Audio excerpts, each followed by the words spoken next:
কালকে এই চেহারাটা কি করে দেখাবো, কি করে দাঁড়াবো আল্লাহর সামনে, কি করে দাঁড়াবো আল্লাহ রসুলের সামনে। আজকে যদিও বলি ব্যস্ত ব্যস্ত, একটা চিত্র আপনাদের সামনে তুলে ধরতেছি, দেখি কারো মনে লাগে কিনা। আজকে তো চতুর্দিকে যাবেন সবাই বলে ব্যস্ত ব্যস্ত ব্যস্ত, আল্লাহ ডাকে তারপরও বলে ব্যস্ত। ওকে যদি জিজ্ঞাসা করি তুই ব্যস্ত কার দেহটা দিয়া, কার দেহ, কে দিছে এই দেহটা? ও যে দোকান করে কার দেহ দিয়া? ও যে তুন্দুলে রুটি লাগায় কার দেহ দিয়া? ওই যে জুতার দোকানে বসে শিলায় কার দেহ দিয়া? ও যে চাকরি করে কার দেহ দিয়া? ও যে চলে ফিরে কার দেহ দিয়া? ডাকে কে পাঁচ বেলা? আল্লাহর দেহ ব্যবহার করে আর বলে আমি ব্যস্ত, ঠিক না? কার দেহ ব্যবহার করে আর কি বলে? তো কিতাবে পাওয়া যায় মউত আসতে দেরি, ফেরেশতা কানের পর্দা ফাটাইতে দেরি করবে না। প্রথম তো ফেরেশতা বলবে ইনকাতাতিল আজাল ওয়ানকাতাতিল আমাল, তোর বয়স শেষ, আশা শেষ। বয়স শেষ, আশা আশা। দ্বিতীয় ফেরেশতা বলবে আইনাল ইশতিগাল। মালাকুল মউত যখন বুকে হাত দিবে তো একটা চিৎকার দিয়া বলবে আইনাল ইশতিগাল, বল ব্যস্ততা কোথায়, বল। তুই না বড় ব্যস্ত, বল ব্যস্ততা কোথায়, কোথায় ব্যস্ততা বল। তো জবাব তো দিতে পারবে না, তো ফেরেশতা টান দিবে আর জবাব দিবে সালাল ইশতিগাল, তোর ব্যস্ততা শেষ। আর কোনোদিন এই চেয়ারে কেউ বসবে না, তুমি আর কোনোদিন তোমার অফিসের চেয়ারে বসবে না, আর কোনোদিন তোমার নামে কেউ রিং করবে না, দরজা খটখটাবে না, ব্যস্ততা শেষ। কিন্তু একটা কথা ফেরেশতা এইটাও বলবে বাকিয়াল ওয়াবাল, সব গাঠি তোমার সামনে। তৃতীয় ফেরেশতা ধ্বনি দিবে, তৃতীয় বলবে যাহাবাতিল আমওয়াল, যা অর্জন করছো সব হাতছাড়া, সব। বাড়ি অর্জন হাতছাড়া, ফ্যাক্টরি অর্জন হাতছাড়া, অফিস অর্জন হাতছাড়া, মেইল অর্জন হাতছাড়া, বাড়ি অর্জন হাতছাড়া, গাড়ি অর্জন হাতছাড়া, যা কিছু অর্জন করছো সব হাতছাড়া, ডিগ্রি শিগ্রি সব হাতছাড়া। বাকিয়াতিল আমাল, আমল তোমার সাথে থাকবে। চতুর্থ ফেরেশতা ধ্বনি দিবে জীবিতদের জন্য তুবা লিমান কানা মাতআমুহু মিনাল হালাল, সুসংবাদ ওই ব্যক্তির জন্য যে হালাল ভক্ষণ করছে। ইশতিগালুহু লিখিদমাতি জুল জালাল, আর যেই ছোট জীবনটার ভিতরে আখিরাতের প্রস্তুতি নিছে। বিদায় কথা শুরুটা ছিল যে আমরা মুসলমান বটে, কিন্তু ইসলামের রং আমাদের ভিতরে নাই।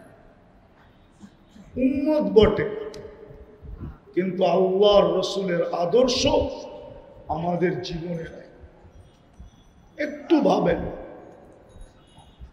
কালকে এই চেহারাটা কি করে আল্লাহকে দেখা। এই জন্যই তো আল্লাহ এক জায়গায় বলেন, শব্দটা আল্লাহর জন্য ব্যবহার করা যায় না, গেলে ব্যবহার করতে পারতাম। আল্লাহ বড় আক্ষেপের সাথে বলেন ইবনা আদম মা কুনতা ফি শাই, ও যুবক একদিন তো তুমি কিছু ছিলে না, ও পুরুষ একদিন তো তুমি কিছু ছিলে না, ও নারী একদিন তুমি তো কিছু ছিলে না, ও মানুষ তুমি তো একদিন কিছুই ছিলে না। কুনতা মা আম্মাহিনা, নিকৃষ্ট একটা পানির ফোঁটা ছিল। ফামান জাআলাকা দামা, তোমাকে রক্তে রূপান্তরিত কে করলো? কোন প্রযুক্তি করলো? কোন টেকনোলজি করলো, কোন বিজ্ঞান করলো? কে করলো? রক্তে রূপান্তরিত। ওমান জাআলাকা মুদগা, তোকে রক্তপিণ্ড থেকে রূপান্তরিত করলো। ওমান জাআলাকা ইযামা, তোর কঙ্কালটা কে তৈরি করলো? ওমান কাসা আলাইহি লাহমা, এর উপরে এরকম নিখুঁত ভাবে সুন্দর ভাবে গোশত আর চামড়ার আবরণ কে চড়ায় দিল? আমা কুনতা সগীরা ফামান কাব্বারা, ছোট কি ছিলে না, তোমাকে বড় কে করলো? আমা কুনতা দাঈফা, দুর্বল কি ছিলে না? ফামান কাওয়াকা, তোমাকে সুঠামত্ব কে দিল? আমা কুনতা জাহিলা, মার পেটের থেকে কি অজ্ঞ আসো নাই? তোমাকে শিক্ষা কে দিল? ফামান আল্লাহ। আমা কুনতা মিসকিনা, তুমি কি মার পেটের থেকে নিশ্চয় আসো নাই? কেমন নিশ্চয় ছিলাম? মনে হয় আপনাদের বাড়িতে বাচ্চা কাচ্চা হয় না, ঠিক না? হইলেও মনে হয় একবারে কমপ্লিট হয়ে আসে, ঠিক না? বিজ্ঞানের যুগ তো অস্বাভাবিক কিছু না, ঠিক না? দাঁত দুধ নিয়ে আসে, ঠিক না? বাক শক্তি সব, দৃষ্টি শক্তি সব নিয়ে আসে, ঠিক না? কেননা বিজ্ঞান সম্মত সময় না, আবার উন্নত দুনিয়া না, কি বলেন? স্মার্ট দুনিয়া তো। তারপরও যদি আগের মতো আসে তাহলে স্মার্ট হয়ে লাভ হইল তো হইল কি? বুঝানোর জন্য বলতেছি, ক্রিটিসাইজ না। আল্লাহ, বাড়িতে কোনো বাচ্চা হয় না? আমিও তো এরকমই ছিলাম একদিন। কে আমাকে সাজাইল? আল্লাহ তো এই জন্যই আক্ষেপের সাথে বলেন, তোকে সাজাইল কে? তোকে আমি সাজাইলাম। এই জন্যই আরেক হাদিসে কুদসিতে আল্লাহ বলেন আখলুকু ওয়া ইয়াবুদু গায়রি, সৃষ্টি আমি করলাম, সাজাইলাম আমি, সবকিছু আমি করলাম, দাসত্ব অন্যের করে। কি? থ্যাংক ইউ অন্যকে বলে, ঠিক না? শুকরিয়া অন্যের আদায় করে, দাসত্বের অন্যের করে। আরজুকু ইয়াশকুরু গায়রি, লালন পালন আমি করি, ফুলের মালা অন্যের গলায় দেয়। আল্লাহ বলে আনা ওয়া ইবনা আদম ফি নাবাইল আযীম, আমি আর মানুষ বড় সমস্যায় জর্জরিত। সৃষ্টি করি আমি, ইবাদত করে অন্যের, দাসত্বে অন্যের। দোকানওয়ালা দোকানের দাসত্ব, বাজারওয়ালা বাজারের দাসত্ব, হাটওয়ালা হাটের দাসত্ব, অফিসওয়ালা অফিসের দাসত্ব, ঠিক না? ডিউটিওয়ালা ডিউটির দাসত্ব। এক একজনে এক একটার দাসত্ব করতেছে, অথচ দিছে কে? সাজাইছে কে? আরেক জায়গায় আল্লাহ বলেন আতাইতুকা আইনানে তানদুরু বিহা, তোকে দৃষ্টি দিলাম আমি আর দেখিস, আর তুই ভাবতেছিস আফাহাসিবতুম আন্নামা খালাকনাকুম আবাস, তোর ধারণা তুমি অনার্থক সৃষ্টি। দৃষ্টি আমি দিলাম, তোমার ধারণা অনার্থক সৃষ্টি। আতাইতুকা উদুনানে তাসমাউ বিহা ওয়ালা উহাসিব, শ্রবণ শক্তি আমি দিলাম, আর তোমার ধারণা ওয়ালা উহাসিব, তোমার হিসাব কিতাব নিব না। আফাহাসিবতুম আন্নামা খালাকনাকুম আবাস, তোমার ধারণা তুমি অনার্থক সৃষ্টি। আতাইতুকা লিসানান তানতিকু বিহি, বাকশক্তি আমি দিলাম আর তুমি বলো, আর তোমার ধারণা কি? আফাহাসিবতুম আন্নামা খালাকনাকুম আবাস, তোমার ধারণা তুমি অনার্থক।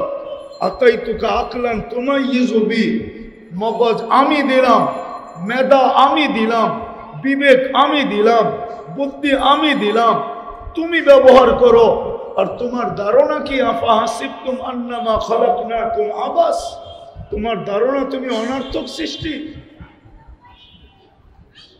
এরকম লম্বা এক একটা জিজ্ঞাসা করেন, তোর ধারণা কি বল। বিদায় মাসলা আখেরাত, দুনিয়া না। দুনিয়া হইলে আপনাদের পিছে পড়ার কোনো প্রয়োজন ছিল না, ওলামাদের আপনাদের পিছে পড়ার কোনো দরকার ছিল না।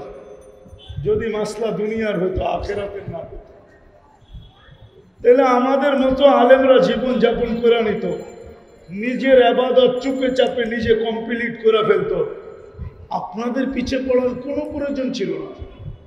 মাসলা কিন্তু আখেরাত। সত্য এটাই, কেউ কারো দিকে তাকাবে না। আজকে যদিও বইলা বেড়াই ভবিষ্যৎ ভবিষ্যৎ ভবিষ্যৎ ভবিষ্যৎ, আগের শব্দটা বললাম না, বুঝা নিয়েন, ঠিক না? সারাদিন তো এটাই বলি, ঠিক না? কি মনে হয় বোঝেন নাই? সারাদিন তো কি বলি, কার ভবিষ্যৎ, এটাও বুঝি বোঝেন না, ঠিক না? সারাদিন তো বইলা বেড়াইতে থাকি সন্তানের, পরিবার পরিজনের কি ভবিষ্যৎ, কেউ কারো খবর নিবে না, এটাই সত্য। কেউ কারো নিবে না, রব্বে কাবার কসম নিবে না, কেউ কারো খবর নিবে না। কোরআন সত্য না, আপনার থিওরি সত্য। কোরআন বলে ইয়াউমা ইয়াফিরুল মারউ মিন আখি ওয়া উম্মিহি ওয়া আবি ওয়া সাহিবাতিহি ওয়া বানি লা ইয়াসআলু হামিমুন হামিমা লা ইউজসি ওয়ালিদুন আন ওয়ালাদিহি শাইআ ওয়া লা মাউলুদুন আন ওয়ালিদিহি শাইআ মা আগনা আন্নি মালিয়া হালাকা আন্নি সুলতানিয়া। কোরআনের চিৎকার বিশ্বাস করব না আপনার থিওরি বিশ্বাস করব? কোরআন বলে কেউ কারো না। যদি কেউ কারো হইতো, আল্লাহর রাসূল সাল্লাল্লাহু আলাইহি ওয়াসাল্লাম কলিজার টুকরা ফাতেমাকে সামনে বসায় কোনোদিন বলতেন না, ফাতেমা লা উগনি আনকি ইয়াউমাল কিয়ামতি শাইআ, আমি তোমার কিয়ামতের দিন কিচ্ছু করার ক্ষমতা রাখি না, নিজের প্রস্তুতি নিজে নিয়ে আইসো, আমার পরিচয় চলবে না। অথচ কলিজার টুকরা বুদআতুম মিন্নি, ফাতেমার চোখে পানি আসতে দেরি, অটোমেটিক আল্লাহ রসুলের চোখে পানি চলে আসতো। মেয়ের দুঃখ কষ্ট সইতে পারতেন না, শুনতে দেরি, পানি আসতে দেরি হতো না, দেখা তো দূরের কথা, দেখলে তো বুক বেসে যেত। এমন ভালোবাসা মেয়ের সাথে ছিল। ওই মেয়েকে বলতেছে, ওই স্ত্রীকে বলতেছে, আয়েশা রাদিয়াল্লাহু তাআলা আম্মা জান, যার ঘরে এখনো আল্লাহর রসুল আরাম করতেছেন, যার ঘর এখনো জান্নাত, আম্মা জানের ঘরেই শুয়ে আছে, আম্মা জানকে বসায় বলতেছে, অথচ 11 স্ত্রীর ভিতরে আম্মা জানকে সবচেয়ে বেশি ভালোবাসতেন, যার কারণে আল্লাহকে বলতেন, আল্লাহ অধিকার সবাই সমান দিতেছি, এতে কিঞ্চিত এদিক ওদিক হয় না, কিন্তু ভালোবাসাটা একটু আয়েশার জন্য বেশি। আপনি এটার দিকে তাকায়েন না। লা তাখুযনি ফি হুব্বি আয়েশা, আয়েশার ভালোবাসার ব্যাপারে আপনি তাকায়েন না, আমি একটু বেশি ভালোবাসি। হ্যাঁ, ওই আম্মা জানকে বসে বলতেছে, লা উগনি আনকি ইয়াউমাল কিয়ামতি শাইআ, আয়েশা কিয়ামতের দিন আমার পরিচয় চলবে না। যদি চলতো তাহলে ফেরাউনের গুটিও লাল ছিল। কোরআন এখনো বলে আসিয়া ফেরাউনের স্ত্রী। আরে ঢাকায় ভাষা বোঝেন না কিছু, ঠিক না? হ্যাঁ, তাহলে ফেরাউনের গুটিও লাল, ঠিক না? কেন আসিয়া তো জান্নাতি, এখনো জান্নাতে আছে। ফেরাউন আসিয়ার স্বামী, তাহলে স্বামীর পরিচয় স্ত্রীর পরিচয় দিয়ে চলে যেত না, এই পরিচয় চলবে না। যদি চলতো তাহলে ইব্রাহিম আলাইহিস সালামের আব্বা ছেলের পরিচয় দিয়ে চলে যেত। সবার কথা বাদিয়ে দিলাম, কেউ যাকান না যাক, আবু তালেব মুহাম্মদুর রাসূলুল্লাহ সাল্লাল্লাহু আলাইহি ওয়াসাল্লামের পরিচয় দিয়ে পার হয়ে যেত। আপনি চিনেন আবু তালেবকে? মুহাম্মদুর রাসূলুল্লাহ সাল্লাল্লাহু আলাইহি ওয়াসাল্লামের যেরকম দ্বিতীয় নাই, আবু তালেবের কোনো দ্বিতীয় কিয়ামত পর্যন্ত নাই। যেদিন থেকে সে জন্ম নিছে ওই দিন থেকে এই দুনিয়ার মাটিতে তার কোনো দ্বিতীয় নাই। যেই দিক দিয়া বলবেন আপনি, যেই দিক দিয়া, আবু তালেব পারস্যে গেলে সম্রাট পর্যন্ত দাঁড়ায় চেয়ার ছেড়া দিত। চেয়ার আপনাকে দেখলে কয়জনে চেয়ার ছাড়ে? আবু তালেবকে দেখলে পারস্য সম্রাট পর্যন্ত চেয়ার ছেড়া দিত। ইতিহাস পড়ে দেখেন, রুমের সম্রাট পর্যন্ত দাঁড়ায় যেত আবু তালেবের চেহারা দেখলে। যত বড় বড় সম্রাট ছিল, আবু তালেব ঢুকতে দেরি, চেয়ার ছেড়া দাঁড়াইতে দেরি করতো না। চেহারাটাই এরকম ছিল, চেহারাই বলে দিত লোকটাকে। এরকম ব্যক্তিত্ব ছিল। একটু ধারণা করলে বুঝতে পারবেন, উনি যতদিন জীবিত ছিল আল্লাহর রসুলকে কাফেররা শারীরিক কষ্ট দেওয়ার সাহস করে নাই। ছোট একটা পাথরের কণা দিয়েও না, কেননা পুরা আরব ভূখণ্ড জানতো যদি পাথরের কণা দিয়া যদি কষ্ট দেই তো ইট দিয়া জবাব দিবে না। আবু তালেব তালাশ করে বাহির করবে এই পাথরের কণা কোন পাহাড় থেকে আসছে, ওই পাহাড় উঠায় নিয়ে আয়, তারপরে মারবার মাথার উপরে। আমার ভাতিজাকে কষ্ট, এরকম ব্যক্তিত্ব ছিল। ৪৪ বছর আমাদের নবীজিকে পালছেন। কত? ৬ বছর ৬ মাস বয়স থেকে নিয়ে ৫০ বছর ৬ মাস ১০ দিন। যেদিন আমাদের নবীজির বয়স ওই দিন আবু তালেব দুনিয়ার থেকে চলে গেছে। ৪৪ বছর ১০ দিন পালছেন। বাতিজাকে বুকে শোয়া পালছেন, শোয়া। অথচ আমাদের নবীজি যেই জিনিসের উপরে হাত লাগাইছেন, দস্তরখানে হাত লাগায় দিছেন, আজীবন দস্তরখানের সুতা দুনিয়ার আগুন একটাও পড়াইতে পারে না, একটা। পরীক্ষিত আনাস ইবনে মালিক রাদিয়াল্লাহু তাআলা আনহুর দস্তরখান জীবনভর আগুন দিয়ে পরিষ্কার করছেন, একটা সুতাও জ্বালাইতে পারে না। অপরিচিত জিজ্ঞাসা করতে, এটা করো তো করো কি? এই জাদু শিখলা কোত্থেকে? বলছে এটা জাদু না, এটা মুহাম্মদুর রাসূলুল্লাহ সাল্লাল্লাহু আলাইহি ওয়াসাল্লামের হাতের ছোঁয়া। অথচ চাচাকে নিজে কবরে নামাইছে 2 হাতে। আপনি তো চিনেন না এই হাত কোন হাত? আমরা তো চিনি না নবীজির হাত কোন হাত। হাত যে হাত বর্তনে রাখলে পানির ঝর্ণা বাহির হয়, ওই হাত।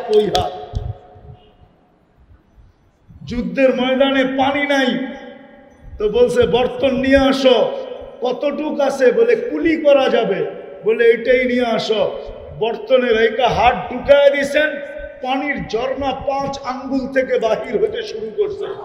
বুখারীর রাওয়ায়াত, বুখারীর ইমাম বুখারী রহমতুল্লাহ আলাইহি লেখছেন, পুরা সৈনিকের দলেরা পুরা জামাত উজু করছেন, বর্তন ভরছেন, জানোয়ারকে খাওয়াইছেন। আপনি এই হাত চিনেন তো না, যে এই হাত কোন হাত? এই হাত কোন হাত? যে হাতের থেকে ঝর্ণা বাহির হয়, ঝর্ণা। কয়দিন থাকবো জানি না, রাগ হয়ে যায় কিনা। আজকে তো এলাকা উন্নত, ঠিক না? 40 বছর আগের মানুষগুলো তো সব আজিমপুরে, ঠিক না? সত্য তো? হ্যাঁ, আমরাও তো একদিন আজিমপুরে যাব। বিদায় মাসলা আখেরাত।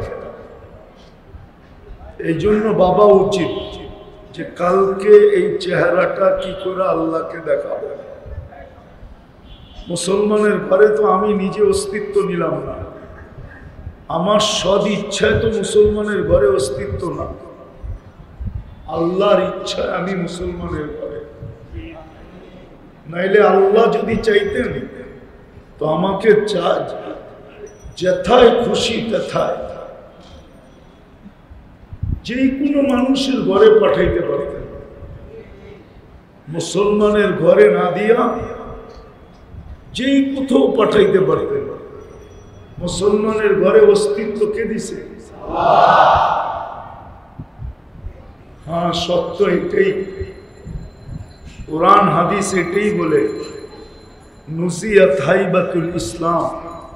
একদিন আসবে যে মুসলমানের কাছে ইসলামের গুরুত্ব, মহত্ব, বড়ত্ব থাকবে না।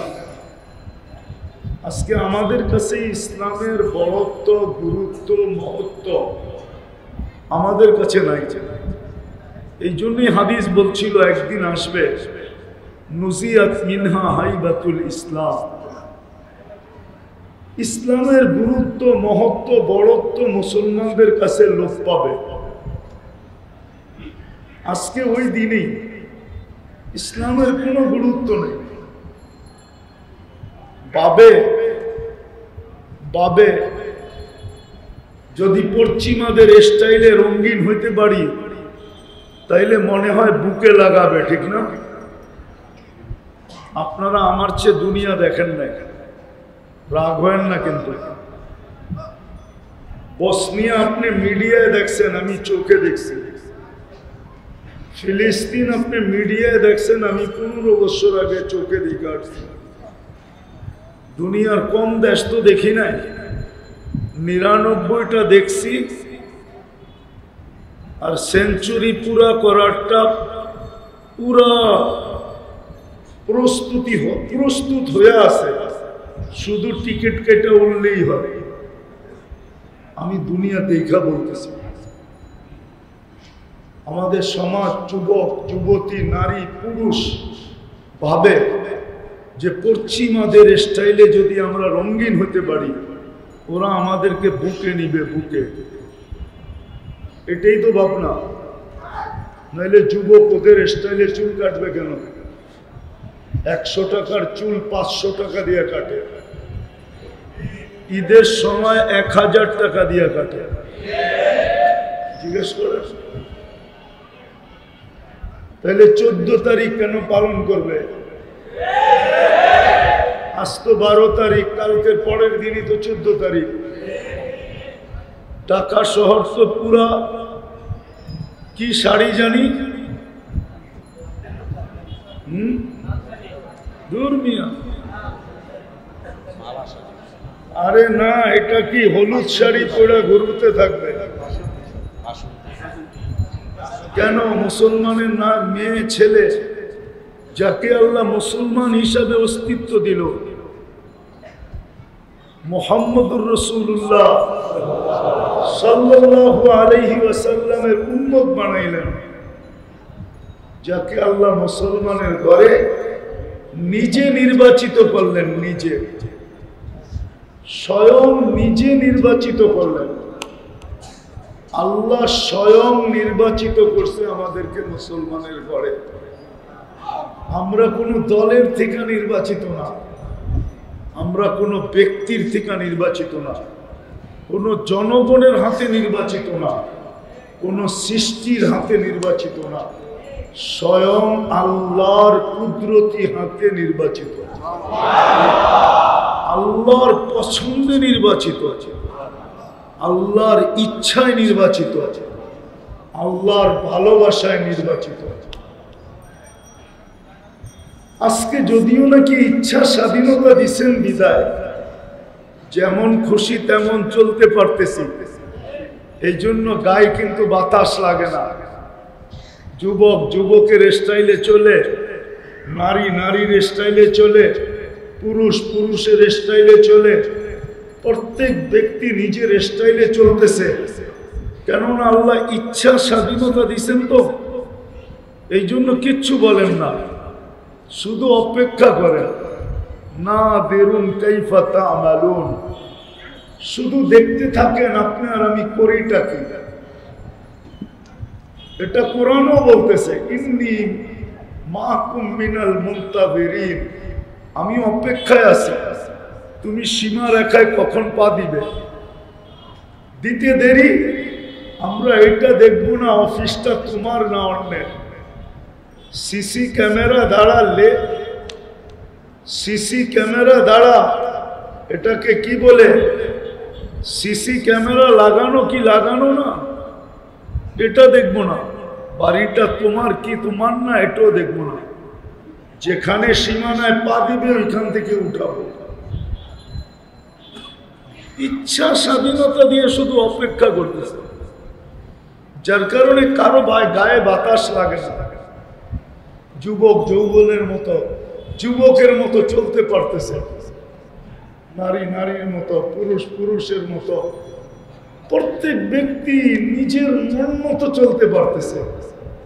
গায়ে তো বাতাস লাগে না, কেননা ইচ্ছা স্বাধীনতা দেওয়া আছে। ইচ্ছা স্বাধীনতা যদি না দিতেন তাহলে আপনাকে আমাকে আকাশের মতো এক পা উঠায়া দাঁড়ায় থাকতে হতো। রব্বে কাবার কসম, আল্লাহ আল্লাহ আল্লাহ কি আল্লাহ। 2020-এর চিত্র একটু ভাবলেই বোঝা যায়। শুধু স্বাভাবিক শ্বাস নিতে দেন নাই, স্বাভাবিক শ্বাসের সমস্যা, স্বাভাবিকভাবে শ্বাস নিতে পারতেছে না, তো ডাক্তারের টিমকে বলতেছে আমাকে। আল্লাহর পক্ষ থেকে নির্দেশ হলো ফাস্তামিউ, বিলকুল দিলের কান দিয়ে শুনে, আনসিতু, বিলকুল চুপচাপ শুনে, লাআল্লাকুম তুরহামুন,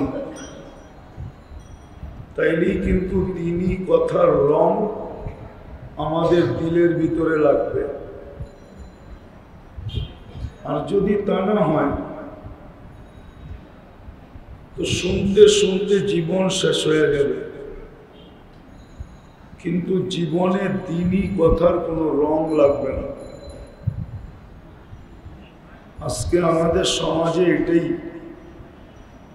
খুব দ্বীনি কথা শোনাও হয় আবার বলাও হয়, কিন্তু জীবনে রং খুব কম। ইসলামের রং জীবনে খুব কম। 90% এর চেয়ে বেশিও হবে মানুষের জীবনে মুসলমান হওয়া সত্ত্বেও ইসলামের কোনো রং নাই।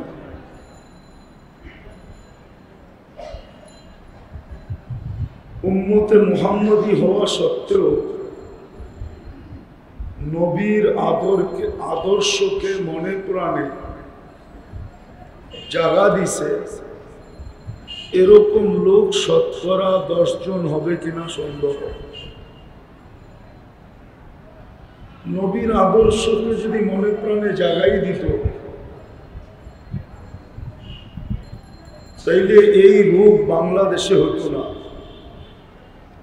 99% যুবক নেটে দেখা চুল কাটে,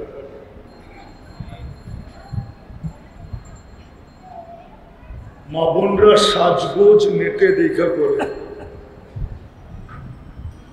কাপড় চোপড় সব নেটে দেখা চয়েস করে। অর্থাৎ বলা যেতে পারে 99% মানুষই বিজাতিদের আদর্শে আদর্শবান, অথচ নামাজ যখনই পড়ে, চাই জুমায় পড়ুক চাই মাঝে মাঝে পড়ুক, রাগ হয় না কিন্তু, ঠিক না, চাই ঈদে পড়ুক, এই কথা অবশ্যই বলে গায়রিল মাগদুবি আলাইহিম ওয়ালাদ-দাল্লিন, এটা অবশ্যই বলে। আমি বিরোধিতামূলক বলতেছি না, বুঝানোর জন্য। আবার এটা যখন শেষও হয় তো পুরো মসজিদ আওয়াজে কাঁপে ওঠে, জোরে আমিন বলে। বিরোধিতা করতেছি না, বোঝানোর জন্য বলতেছি। অথচ সে আল্লাহর কাছে চাইল যে ইহুদি নাসারার তরিকার থেকে, হাত থেকে আমাকে বাঁচা, এটাও নামাজে বলল, আর বাহিরে যায়া এদের আদর্শে আদর্শবান হইল। তো তো উনি যে আল্লাহর সামনে দাঁড়ায়া বলল আর বাহিরে যাইয়া আবার আদর্শে আদর্শবান হলো, তো বলা আর কর্মের ভিতরে কি হলো একটু বিবেচনা করেন। বিবেচনার বিষয় কিন্তু না, মাসলা কিন্তু এই দুনিয়ার না। দুনিয়ায় আপনি আর আমি কতক্ষণ, এই এলাকা তো আজ থেকে চিনি না, যখন দাড়ি ওঠে নাই তখন থেকে চিনি। কোন গলি কয় হাত লম্বা এটাও বলতে, চওড়া এতটাও বলতে পারবো। রাগ হয় না কিন্তু, মাসলা তো দুনিয়ার না, কয়দিন থাকবো এখানে, চলে তো যাব না, যাব না। এই চেহারাটা আল্লাহকে কি করে দেখাবো? এটা তো উনি অস্তিত্ব দিলেন। বলেন ব্যক্তিত্ব আগে না অস্তিত্ব আগে? কোনটা আগে? আপনি যত বড় ব্যক্তিত্ব হন না কেন, অস্তিত্বটা তো আল্লাহ, এটা তো অস্বীকার করতে পারবো না। অস্তিত্বটা কার? আপনি এখন যত বড় ব্যক্তিত্ব হন, এটা নিয়ে আমার কোনো সে নাই, কিন্তু আমার এটা নিয়ে কথা অবশ্যই আছে যে অস্তিত্বটা কার। কে এত সুন্দর করে সাজায় দিল? অস্তিত্বটা যদি সাজানো না থাকতো তাহলে আপনি ব্যক্তিত্ব কোত্থেকে পাইতেন? আমাকে বুঝান। যদি আল্লাহ মেধা না দিত তো আপনি বিসিএস ক্যাডার কোত্থেকে হইতেন?